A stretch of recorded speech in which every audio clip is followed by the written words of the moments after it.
সবাইকে ইংরেজি নববর্ষের শুভেচ্ছা জানিয়ে শুরু করছি ডিবিসি সংবাদ। আপনাদের সাথে আছি মৌসুমী শান্তা। এবার জানাবো খবরে বিস্তারিত। নতুন বছরের প্রথম সূর্যের এই ঝিলিকের মাঝে গণতন্ত্রের ভিত শক্তিশালী ও সুসংহত করার অপার সম্ভাবনার বার্তা দেখছেন রাজনীতিবিদ সহ বিশ্লেষকরা। যদিও তাদের অনেকের মতে নির্বাচনী সুরাহা ছাড়া 2025 সালে দেশের রাজনীতির আকাশ একেবারে মেঘমুক্তও নয়। তবে তরুণদের মতে বৈষম্যহীন রাষ্ট্র বিনির্মাণে নতুন রাজনৈতিক বন্দোবস্তের বছর এটি। আর বিশ্লেষকরা বলছেন, রাজনীতিবিদরা দেশ ও জনগণের স্বার্থকে সবার আগে বিবেচনা করলেই কেবল 2025 সালের সূর্যোদয় নতুন অধ্যায়ের সূচনা করতে পারে। নির্বাচন নাকি সংস্কার, কাকে ঘিরে আবর্তিত হবে নতুন বছরের রাজনীতি? এই প্রশ্নের উত্তর অমীমাংসিত রেখেই ডুব দিয়েছিল 2024 সালের শেষ সূর্য। 2025 সালের সূর্যোদয় তাই বৈষম্যহীন নতুন বাংলাদেশ বিনির্মাণের অপার সম্ভাবনার পাশাপাশি জাতিকে বার্তা দিচ্ছে অনিশ্চয়তার কালো মেঘেরও। এখনও জনগণ ঘোলসার মধ্যে আছে। 25 সালেও যে ঘোলসার মধ্যে থাকবে না এটা তো জোর দিয়ে বলা কঠিন, যদি সরকারের সদিচ্ছা না থাকে। আমাদের বিজয় এসেছে, কিন্তু সেই বিজয়ে যে নির্বাচন, সেই নির্বাচনের কথা নাই। তাই আমরা মনে করি যে সরকারের ইমিডিয়েটলি উচিত একটা নির্বাচনী রূপরেখা দিয়ে দেওয়া। আওয়ামী লীগের একতরফা নির্বাচনের কারণে 15 বছর ভোটাধিকার বঞ্চিত হয়েছে জনগণ, আর জাতীয় সংসদ বঞ্চিত হয়েছে প্রকৃত জনপ্রতিনিধি থেকে। বাংলাদেশের রাজনৈতিক ইতিহাসে গণতন্ত্রের প্রতি জনগণের আশা আকাঙ্ক্ষা সবসময়ই ছিল অটুট। যদিও আওয়ামী লীগের শাসনামলে টানা 3টি একতরফা নির্বাচনে জনগণ ভোটাধিকার বঞ্চিত হওয়ায় সেই অবস্থানে চির ধরেছে অনেকটাই। তবে 2024 সালে তরুণ ছাত্র জনতার অদম্য আন্দোলন সেই দুঃশাসনের পতন ঘটিয়ে বাংলাদেশকে গণতন্ত্রের নতুন যাত্রাপথে নিয়ে আসে। তারই ধারাবাহিকতায় 2025 সালের নতুন সূর্যোদয় দেশের 18 কোটি মানুষের এই ঐক্যকে আরও সুসংহত করার দুয়ারকে উন্মোচন করেছে। গণতন্ত্রের সংজ্ঞা যাতে শুধু ভোট প্রদানেই সীমাবদ্ধ না থাকে, সেজন্য 2025 সালকে নতুন বাংলাদেশ বিনির্মাণের বছরে পরিণত করতে চায় তরুণরা। নতুন বছরে আসলে নতুনভাবে আমরা নিজেদেরকে ওয়াদাবদ্ধ করতে চাই, যেই এত শহীদের রক্তের উপর দিয়ে যাতে বাংলাদেশকে আমরা কোনোভাবেই যারা অযোগ্য তাদের হাতে ছেড়ে না দেই। যত রাজনৈতিক দল আছে সবার প্রতি আহ্বান থাকবে, নতুন বছরে আসেন আমরা নতুন করে আমাদের দেশের যে তথাকথিত রাজনৈতিক পরিসর আছে, তথাকথিত রাজনৈতিক সংস্কৃতি আছে, এই সংস্কৃতিগুলো থেকে বেরিয়ে এসে আমরা একসাথে বাংলাদেশটাকে নতুন করে সাজানোর চেষ্টা করব। নতুন বছরে দেশের রাজনীতির সমীকরণেও নতুনত্ব আসার ইঙ্গিত দিলেন নেতারা। এই অন্তর্বর্তীকালীন সরকার যদি অবাধ নিরপেক্ষ নির্বাচন দিতে ব্যর্থ হয় এবং কোনো বাইরের ষড়যন্ত্র, ভেতরের কোনো অস্থিতিশীলতা, নৈরাজ্য যদি এই সরকারকে ব্যর্থ করে দেয়, তাহলে জাতির সামনে কিন্তু মহা দুর্যোগ নেমে আসতে পারে। আল্লাহ না করুক, আমরা সে আশঙ্কা করি। এই জন্য দেশের সকল রাজনৈতিক দল, সুশীল সমাজ, ছাত্র সমাজ, দেশপ্রেমিক সেনাবাহিনী এবং ফ্যাসিবাদ বিরোধী আন্দোলনে যারাই রাজপথে মাঠে ময়দানে রক্ত দিয়েছে, সংগ্রাম করেছে, সকল স্টেক হোল্ডার যারা, তাদের এই অবাধ নিরপেক্ষ নির্বাচনের জন্য সরকারকে সহযোগিতা করা উচিত। দেশে যেন আর কোনোদিন স্বৈর শাসন ফিরে না আসে, নতুন বছরের প্রথম দিন থেকেই এমন প্রত্যয়ে কাজ করবে রাজনৈতিক দলগুলো, প্রত্যাশা বিশ্লেষকদের। আমাদের দেশের একটা সমস্যা হলো কি, যারা ক্ষমতা হারায় তাদের মধ্যে বেশিরভাগই ক্ষমতা পুনরুদ্ধারের জন্য এক ধরনের উন্মাদনায়, উন্মত্ততায় লিপ্ত হয়। এর ফলেও কিন্তু আমাদের জন্য কিছু বিপদ সৃষ্টি হবে। তো সেইটার থেকে দূরে থাকার জন্য গোটা জাতিকে ঐক্যবদ্ধ হতে হবে এবং তাদের মধ্যকার যারা আছেন বিভিন্ন দল, বিভিন্ন মতপার্থক্যগুলো কমিয়ে আনতে হবে। তাইলেই আমরা একটা ভালো বছর পাবো, নতুন বছর পাবো। সব শ্রেণী পেশার মানুষের তাই একটাই প্রত্যাশা, ছাত্র তরুণ জনতার রক্তের উপর ভিত্তি করে যে ঐক্য গড়ে উঠেছে স্বৈরাচারের বিরুদ্ধে, তা যেন চির জাগরুক থাকে গণতন্ত্রের অতন্দ্র প্রহরী হিসেবে। জাকারি আহমেদ, ডিবিসি নিউজ, ঢাকা। বছরের প্রথম দিনই নতুন বই হাতে পায়নি সব শিক্ষার্থী। তবে জানুয়ারির মধ্যেই সকল শিক্ষার্থীর হাতে বই পৌঁছে দেওয়ার কথা বলেছে সরকার। সকাল থেকে শিক্ষা প্রতিষ্ঠানগুলোতে ভিড় করতে থাকেন শিক্ষার্থী ও অভিভাবকরা। প্রতিবারের মতো এবারও বছরের শুরুর দিনই নতুন বই হাতে পান অনেক শিক্ষার্থী। তবে প্রথম দিনই সব শিক্ষার্থী বই পাননি। নতুন বই পাওয়া শিক্ষার্থীরা খুশি থাকলেও বই না পাওয়া শিক্ষার্থীদের মন খারাপ দেখা গেছে। এদিকে এবারের বইয়ের কাগজের মান ও ছাপার মান ভালো হওয়ায় স্বস্তি দেখা গেছে অভিভাবকদের মধ্যে। এবার প্রায় 40 কোটি বই ছাপার কথা। তবে সব বই না পারলেও সব উপজেলায় বই পৌঁছে দিয়েছে সরকার পতনের পর ব্যাপক পরিমার্জন এবং নতুন করে টেন্ডারের কারণে এবার বই ছাপাতে বিলম্ব জানিয়েছে এনসিটিবি। আর বাড়তি খরচ না করার জন্য এবার আগে থেকেই কেন্দ্রীয়ভাবে বই উৎসব বাতিল করেছে সরকার। তবে সব শিক্ষার্থী হাতে বই না পেলেও বইয়ের পিডিএফ কপি পাওয়া যাবে এনসিটিবি ও সংশ্লিষ্ট অধিদপ্তরের ওয়েবসাইটে। এবার বই উৎসব না হলে স্কুলে স্কুলে নতুন বই পাবে শিক্ষার্থীরা, তবে একসঙ্গে সব বই পাবে না তারা। রাজধানী ফিকারুন্নেসা নূন স্কুল ও কলেজে আছেন আমাদের সহকর্মী মাহফুজা বৃষ্টি, তিনি জানাবেন আরও খবর। চলে যাচ্ছি তার কাছে। বৃষ্টি, আমরা তো জানতে পেরেছি যে আজকে সব শিক্ষার্থী বই হাতে পায়নি, তারপরে যারা যারা পেয়েছে তাদের খুশি দেখা গেছে, আমরা আগের নিউজে জানতে পেরেছি। এমনি এখনকার পরিস্থিতি কেমন এবং শিক্ষকরা কি বলছেন, কবে নাগাদ বই হাতে পাওয়া যাবে? ধন্যবাদ শান্তা। এই দেখুন আমার হাতে নতুন বই এসেছে। এই বইগুলো আজকে দেয়া হয়েছে। আমার হাতে দুটো আছে, গণিত বইটিও দেয়া হয়েছে। 3টি করে কিন্তু এই ফিকারুন্নেসা স্কুলে বই দেওয়া হচ্ছে। কিছুক্ষণ আগে বই উৎসবের মাধ্যমেই কিন্তু শিক্ষকরা সবাই কিন্তু এই শিক্ষার্থীদেরকে এই হল রুমে তাদেরকে বই বিতরণ করা হয়েছে।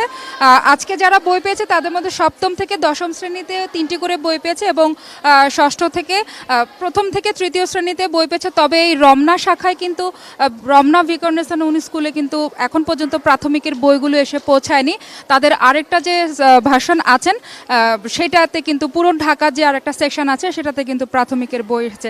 এভাবে করে কিন্তু এই সময় ক্ষেপণের কারণে এবং নানান রকম তথ্য উপাত্ত পরিবর্তন পরিমার্জনের কারণেই কিন্তু এবার অন্তর্বর্তী সরকার বইটা একটু দেরিতে দেওয়ার সিদ্ধান্ত নিলেও সেইটাকে কিন্তু সবাই সাধুবাদ জানাচ্ছে। আপনারা দেখতে পাচ্ছেন শিক্ষার্থীরা কিন্তু খুবই হাসি খুশিভাবে তাদের এই সব কিছু নিয়েছে, বইগুলো নিয়ে তারা অত্যন্ত আনন্দে আছেন। কিন্তু শান্তা, একটা কথা বলতে চাই, যেটা হচ্ছে দশম শ্রেণীর যারা আছেন তারা কিন্তু একটু নারাজি জানিয়েছেন। তারা বলছেন যে তাদের এই বইটা যদি তারা আরেকটু কিছুদিন আগে পেত, নবম শ্রেণীতে দেওয়া হতো, তাহলে দশম শ্রেণীর যে এসএসসি পরীক্ষা তার প্রস্তুতিটা আরও ভালো হতো। শান্তা, এ ছিল আমার কাছে। বৃষ্টি, আপনাকে ধন্যবাদ। ঢাকা আন্তর্জাতিক বাণিজ্য মেলার 29তম আসরের পর্দা উঠল। বাণিজ্য মন্ত্রণালয় ও ইপিবি যৌথভাবে পহেলা পূর্বাঞ্চলে বাংলাদেশ চায়না ফ্রেন্ডশিপ এক্সিবিশন সেন্টারে বিসিএফসি 29তম ঢাকা আন্তর্জাতিক বাণিজ্য মেলার আয়োজন করে। মেলার উদ্বোধন করেন অন্তর্বর্তী সরকারের প্রধান উপদেষ্টা। উদ্বোধনী অনুষ্ঠানে এই মুহূর্তে কথা বলছেন প্রধান উপদেষ্টা ডক্টর মোহাম্মদ ইউনূস। সরাসরি চলে যাচ্ছে সেখানে। গ্রহণ করে সেটা, এটা আমাদের দেশের জন্য অত্যন্ত গুরুত্বপূর্ণ। এই দেশটা একটা অপূর্ব সুযোগের দেশ। আমরা উত্তরাধিকার সূত্রে পেয়েছি। অসংখ্য মানুষ, 17 কোটি মানুষের দেশ, এত ছোট্ট একটা জায়গার ভেতর, এবং তার মধ্যে বেশিরভাগ হলো টাটকা তাজা তরুণ। এরকম শক্তি খুব বেশি দেশের কপালে আসে নাই, আমাদের এসছে। যেটার কারণে বারে বারে জোর দিচ্ছি এই তারুণ্যের শক্তিকে উন্মোচিত করার, সুযোগ সৃষ্টি করার। তার মধ্যে আরেকটা বিষয় বারে বারে দৃষ্টি আকর্ষণ করি, মানুষ মাত্রেই উদ্যোক্তা, শ্রমিক না। শ্রমিকটা হলো একটা বিপথে চলে যাওয়া, এটা মানুষের পথ না। মানুষের পথ হলো সৃষ্টি করা, নিজের মনের মধ্যে যা আছে তা সৃষ্টি করা, অন্যের হুকুমে সৃষ্টি করা না। এটা হলো তফাৎ। একটা হলো অন্যের হুকুমে, একটা হলো নিজের উদ্যোগে, নিজের চিন্তায়, নিজের ভাবনায়, নিজের ফুর্তিতে। এই মেলা আমাদেরকে আবার সেই সৃষ্টির সুশ্রুতিটা দেয়। এই মেলা একটা সুযোগ দেয় একজনেরটা দেখে আরেকজনের মাথায় সুরসুরি দেওয়া। এই সুযোগটা যেন আমরা গ্রহণ করতে পারি। আমার মনে মনে যে মেলার ছক, সেটা হলো এগুলো তো থাকবেই, তার সঙ্গে আরো অনেক জিনিস থাকতে পারে। এটা এক্ষুনি করতে হবে তা না, তো চিন্তাটা আমরা করতে পারি। তরুণদের একাংশ বাণিজ্য মেলা, ওই এটা তাদেরই অংশ। এখানে 25 বছরের পরে নিচে হইতে হবে এরকম কিছু একটা শর্ত দিয়ে দেওয়া। যারা 25 বছরের নিচে তারা এখানে আসতো, এখানে তারা দেখাতে পারবে তাদের কি করে তারা।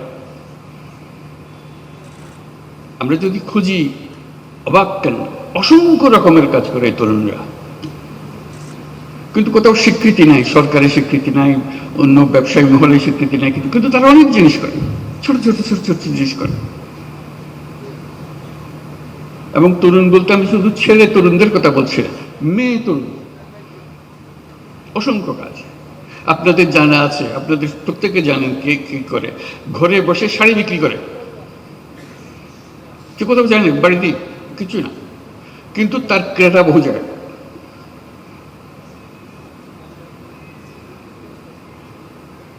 গৃহিণী, বয়স্ক মহিলা, 4-5 ছেলে মেয়ের মা ব্যবসা করছে। কি করে? রান্না করে খাও। অর্ডারটা 3 দিন আগে দিতে হয়, কি কি চান, কি কি জিনিস, ঠিক রান্না করে আপনার বাড়িতে পৌঁছে দিচ্ছে। কোনো স্বীকৃতি নাই। তাহলে একাংশ থাকবে শুধু এদেরকে দেখানো, যারা অত্যন্ত চমৎকার বুদ্ধি নিয়ে এই দুনিয়ার সব কাজের ফাঁকে দিয়ে সে একটা ব্যবসা নিজে সৃষ্টি করে ফেলেছে। এটা দেখানো এই জন্য দরকার, ওই যে বললাম সুরসুরি, এটা দেখার পরে প্রত্যেকের মাথায় সুরসুরি আসবে, আরে আমি তো ইচ্ছে সুন্দর করে করতে পারি, আমিও তো একটা করতে পারি। মেলার উদ্দেশ্য হলো সুরসুরি দেওয়া, বিশেষ করে এই তরুণীদের মাথার মধ্যে সুরসুরি দেওয়া। আমি তরুণদের একাংশের কথা বললাম, যে একটা অংশ হবে তরুণদের হবে, হোক, তার মধ্যে মেয়েদের একটা অংশ হবে, তরুণীদের একটা অংশ হবে, যাতে তারা ফুর্তি করে দেখে কি করছে তারা, কত রকমের কথা। তারা ছেলেদেরটাও দেখবে, ছেলেরা মেয়েদেরটা দেখবে, দেখে আর বুদ্ধি পারবে। বুদ্ধিতে ঘষা দিলে অনেক বুদ্ধি বের হয়। কাজে সেই সুযোগ সৃষ্টি করে। আপনি বলতে পারেন যে এত লক্ষ লক্ষ ছেলে মেয়ে সারা দেশে করছে, আমরা কয়জনকে জায়গা দেবো এই মেলাতে?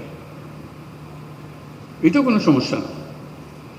এই মেলার প্রস্তুতি সারা বছর ধরে চলবে, জেলায় জেলায়, উপজেলায় উপজেলায় বাছাই করা কে ফাইনাল মেলাতে জায়গা পাবে, কার বুদ্ধি সবচেয়ে বেশি, এই উপজেলাতে কার বুদ্ধি বেশি। আমি উপজেলাতে বলছি যে ওরা কি করবে, অবাক কাণ্ড করে।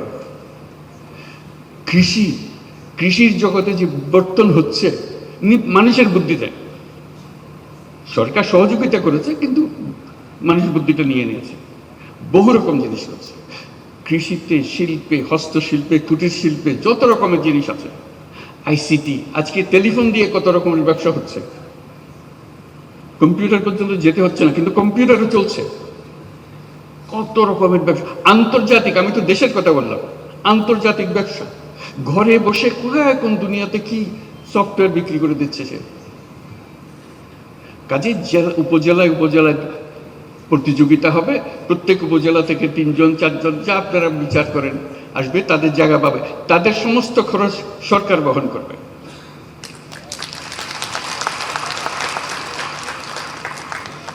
কারণ তারা তো আমাদের পথ প্রদর্শক,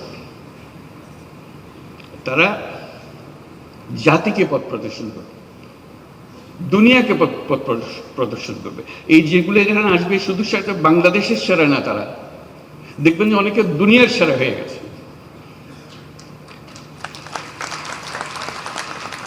দেশ আর দুনিয়ার সীমারেখা এখন আর নাই। আমরা যে পর্যায়ে তরুণরা আমাদেরকে যে পর্যায়ে নিয়ে এসছে, আমরা একাকার হয়ে গেছি, আমরা ওই সীমাতে চলে গেছি।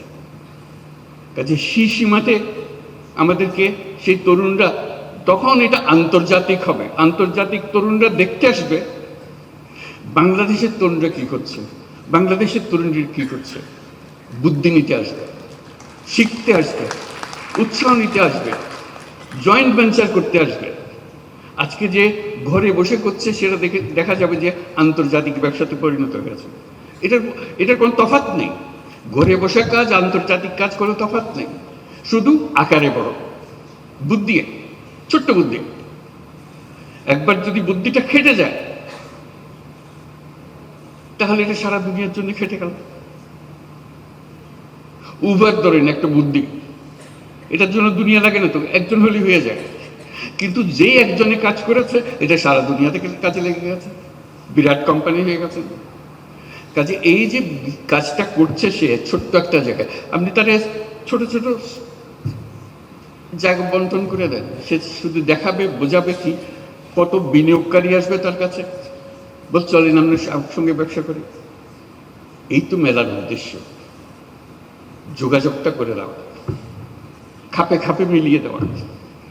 তা আমরা সেরকমভাবে তরুণ তরুণীদের করতে পারি, বয়স্কদের করতে পারি, যারা আমরা বলছি রিটায়ার্ড, একটা শব্দ বলছি, আমরা যে রিটায়ার্ড বলে কোনো শব্দ নাই, পুরো শব্দটাকে আমরা রিটায়ারমেন্টে পাঠিয়ে দিলে ভালো হয়। বিএনপির আন্দোলন সংগ্রামের ভ্যানগার্ড হিসেবে পরিচিত জাতীয়তাবাদী ছাত্র দলের 46তম প্রতিষ্ঠাবার্ষিকী আজ। দিবসটি উপলক্ষে দিনজুড়ে সংগঠনটির রয়েছে নানা কর্মসূচি। নেতাদের অনেকে বলছেন শিগগিরই পূর্ণাঙ্গ কমিটি ঘোষণা করা হবে ছাত্রদলের। আর জানুয়ারিতেই দেশের 2000-এর অধিক শিক্ষা প্রতিষ্ঠানে গঠিত হবে নতুন কমিটি। এর মাধ্যমে সংগঠন গতিশীল হবার পাশাপাশি আগামী দিনের আন্দোলন সংগ্রামে দল আরও সক্রিয় হবে, এমন প্রত্যাশা সংগঠনটির নেতাদের। মানুষকে সংগঠন করতে হবে। শিক্ষা, ঐক্য ও প্রগতি, এই তিন মূলনীতিকে ধারণ করে 1979 সালের 1 জানুয়ারি ছাত্রদল গঠন করেন বিএনপির প্রতিষ্ঠাতা শহীদ প্রেসিডেন্ট জিয়াউর রহমান। বাংলাদেশের স্বাধীনতা ও সার্বভৌমত্বের 80-র দশকে দেশের শিক্ষা প্রতিষ্ঠানগুলোর ছাত্র সংসদে ছাত্রদলের উল্লেখযোগ্য অবস্থান ছিল। 90-এ স্বৈরাচার বিরোধী আন্দোলন কিংবা এর পরবর্তী সময়ে বিভিন্ন আন্দোলন সংগ্রামেও সামনের সারিতে দেখা গেছে সংগঠনটিকে। গেল 1.5 দশকে পতিত সরকারের রোশনালে পড়ে সংগঠনটি। জেল জুলুমার মামলার জোটে অনেকটাই কোণঠাসা হয়ে পড়ে। সবশেষ 2024-এ জুলাই-আগস্ট গণঅভ্যুত্থানে সব ডর ভয় শঙ্কা পিছিয়ে ঠেলে রাজপথে নিজেদের অস্তিত্ব জানান দেয় ছাত্রদল। আন্দোলনে প্রাণ হারান 100-র অধিক নেতাকর্মী। আন্দোলন সংগ্রামে নেতাকর্মীদের অবস্থান স্মরণ করে সংগঠনটির সাধারণ সম্পাদক বলছেন, ছাত্রদলের ভাবমূর্তি নষ্টে এখনও চলছে অপপ্রচার।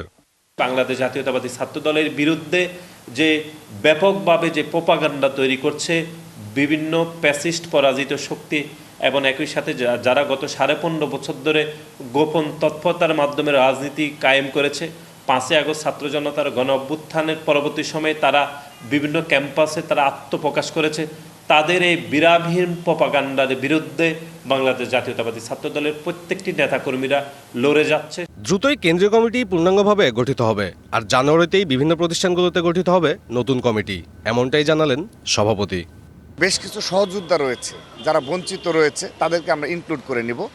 এটি হলো পূর্ণাঙ্গ কমিটি হলে তাহলে আমাদের কাজ শেষ হয়ে যাবে। 2000-এর অধিক বিভিন্ন শিক্ষা প্রতিষ্ঠানে কেন্দ্রীয় সংসদে 38টি টিম কাজ করেছে। জানুয়ারির পর থেকেই আমরা আমাদের সেই ইউনিটগুলোতে রেগুলার স্টুডেন্টদের দিয়ে আমরা বেশ কিছু সাংগঠনিক কাঠামো দাঁড় করাবো। তারা আরও বলছেন, শিক্ষার্থীদের মতামতের ভিত্তিতে সুস্থ ধারার রাজনীতি চর্চাকে গুরুত্ব দেবে ছাত্রদল, আর যে কোনো ষড়যন্ত্রের মোকাবেলা হবে রাজপথে। সাব্বির রোজ, ডিবিসি নিউজ, ঢাকা।